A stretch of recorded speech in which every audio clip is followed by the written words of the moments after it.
Astro intro. When I looked at these charts for the 18th, well, feeling into the energies in general, I heard fair unity of consciousness. And for the 18th, I chose the chart of 20 hours, like so 8 p.m. And I heard, what does your heart want to believe? What realistically can you do in this now moment to take aligned action toward your grandest visions?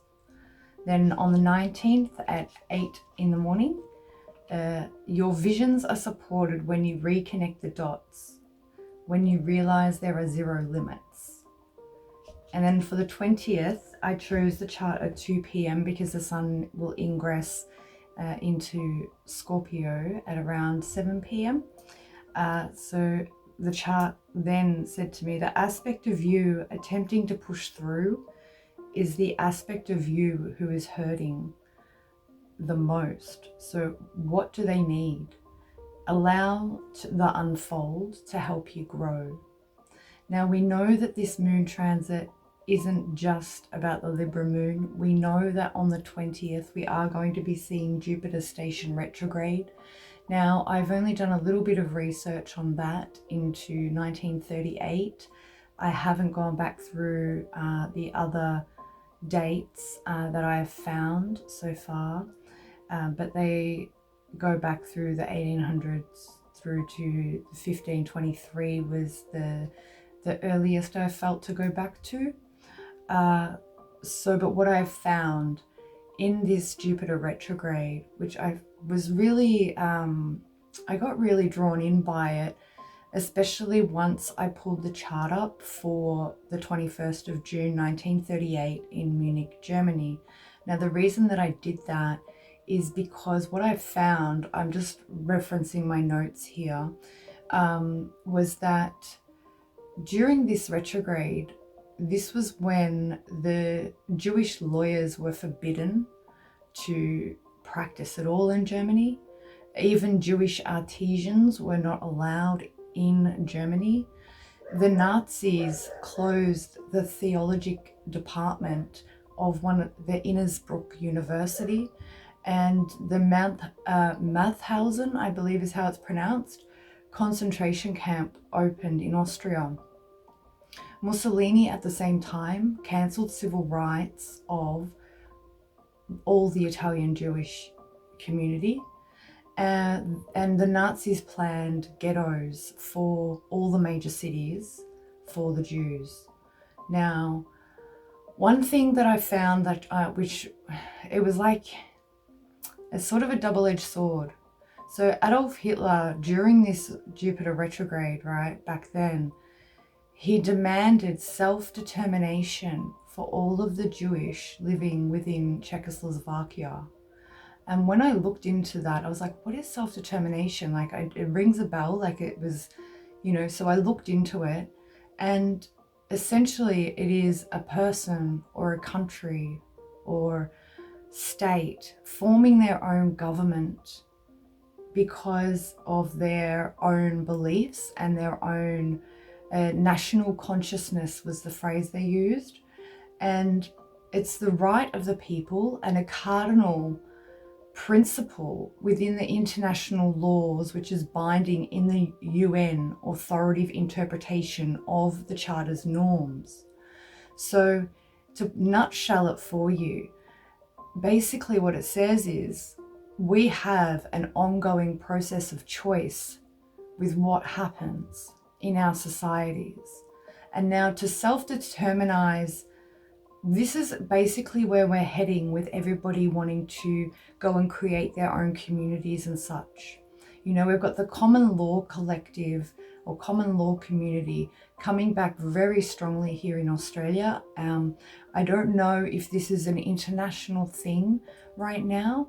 However, common law strips away all of the veils that our government has placed on us. And the reason why I'm bringing up this self-determination is because I feel that on a level, this is where we're heading. You know, we're heading toward self-governed cities. And I feel that looking further after what the repercussions of this retrograde, November 9th and 10th, which is very interesting to me, those dates, and I'll explain why in a moment. However, that was when the Kristallnacht, I believe that's the pronunciation, began their pogrom, which just is a fancy way of saying massacre. So on the 9th, the Jewish were attacked in Germany and Austria, and then as a massacre of their people. And then on the 10th, the same thing happened after there was an assassination of a German diplomat in Paris.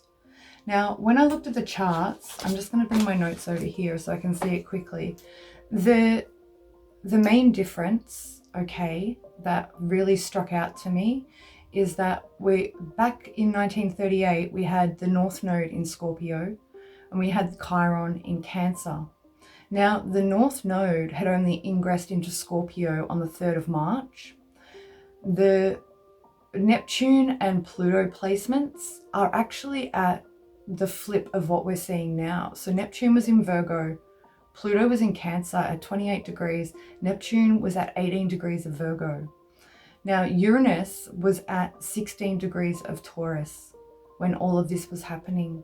So right now we're at 13 degrees of Taurus, and now by the end of this retrograde period, and by the time the first two attacks happened, 9th and 10th, I looked at those charts for Munich, Germany, and Uranus had then began its retrograde, of course, and was retrograding at 15 degrees, and Neptune was at 22 degrees of Virgo. So basically the direct opposite of what we're seeing now, right? With Neptune being at 23 degrees of Pisces. So when I felt into this, I was like, well, when was the last time Uranus was at 15 degrees? And that was in May of 1938. And now if you look to May of 1938, that's the same time that Chiron ingressed into Cancer. So with Jupiter retrograding, and David mentioned this on his weekly. If you haven't watched David's Deep Astrology, the Leo King's Deep Astrology for this week, I highly recommend you go and look at that, because it was unbelievable. It was Q&A time and everything this time. It was fantastic. I asked the question, because the South Node is in Sagittarius and its depositor is Jupiter, and Jupiter is retrograding, I asked if it's possible if we will see, therefore, a flip. And this was before I realized that Neptune and Pluto were actually in their inverse of what we're experiencing now. So I really feel that despite all of this negativity that I just shared about 1938's history, the one thing that I did leave out was that during this retrograde in 1938, there's two things. One's a funny thing, the other one is not so funny. The first thing is not so funny. All Jewish people were required to have their passports stamped with the letter J in 1938. So if that's not what we're seeing now, and what we are seeing attempt to unfold with a 21st century facade, I don't know what is. And my hopes in what I've discovered with Neptune and Pluto especially being in their inverse, and also with what David had said about it's a potentiality to see the polarity, considering South Node is in Sag. I'm really hoping that somehow a level of self-determination is found for all of us. And I really hope that this ongoing process of choice that we are entitled to as sovereign beings is really reinstated across the world. So to shed some light on it, I found something funny, that when this Jupiter retrograde was happening, there was a gentleman named Douglas Corrigan. he attempted to fly from New York to California. 28 hours later, he ended up in Ireland. So they called him Douglas Wrong Way Corrigan. And I just found that so funny, because if that's not like a Jupiter retrograde moment, like that's just hilarious to me. Like, I don't know what is. So I'm gonna wrap it up there. I know this was a little bit of an extra longer intro. However, I'm in the process of writing my blog on this, and the history that I've found is just too close to home with what we're seeing right now. Again, though, I do hold a lot of hope, faith, and trust that what needs to come to light, especially because we've still got a couple of days left of Mercury retrograde until the 22nd. And then its shadow period ends on like the 3rd or the 5th of July, I'm pretty sure, from memory. So I feel we still have a lot of time for a lot more things to come to light that will benefit us and humanity, you know, for where we're headed in our futures. So I'll leave it there, and without further ado, let's get into it.